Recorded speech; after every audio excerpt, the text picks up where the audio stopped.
Arkadaşlar merhaba, YouTube kanalımıza hoş geldiniz. Ben Oğuz. Ben Emre. Bugün Çılgın E30'a yeni projelerimiz var. Plastik parçalarımızı Metin'den almaya gidiyoruz. Senin söylemek istediğin bir şey var mı Emre? Sadece izleyin. Hadi bakalım bugün neler yapacağız arabamıza. Şu an 6. sanayideyiz. Ne tarafa gidiyoruz?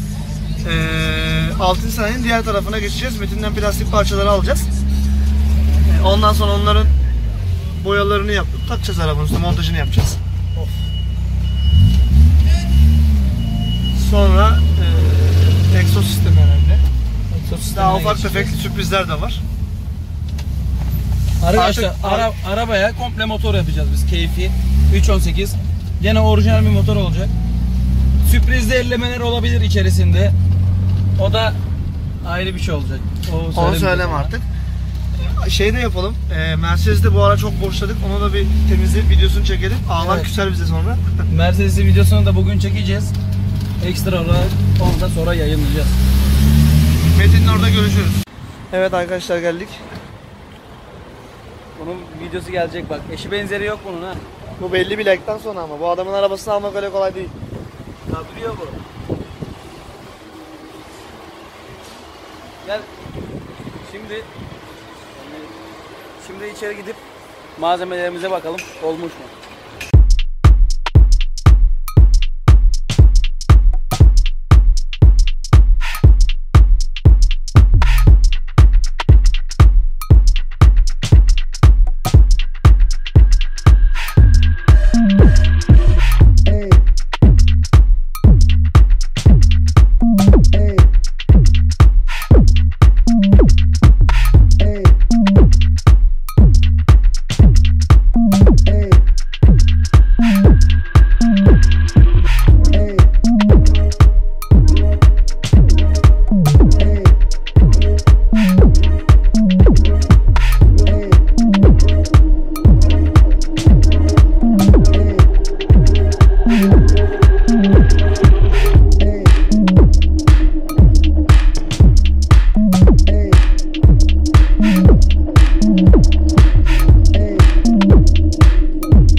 Kaynak işleri bitti. İzlediniz de işlemleri nasıl yapıldı, etti. Şu şekilde. Daha bir macun boya işlemi de olacak. Ufak bir macun boya işlemi olacak. Cinayet seberin başında duruyorlar. Hadi gidelim Metin abinin yanına.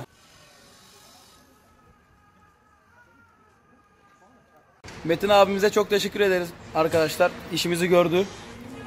Sen de bir şeyler diyeceksen. Allah razı olsun. İşimizi gördü. Kimse uğraşmaz. Rica ederim kardeşim benim, her zaman. Sağ ol abim.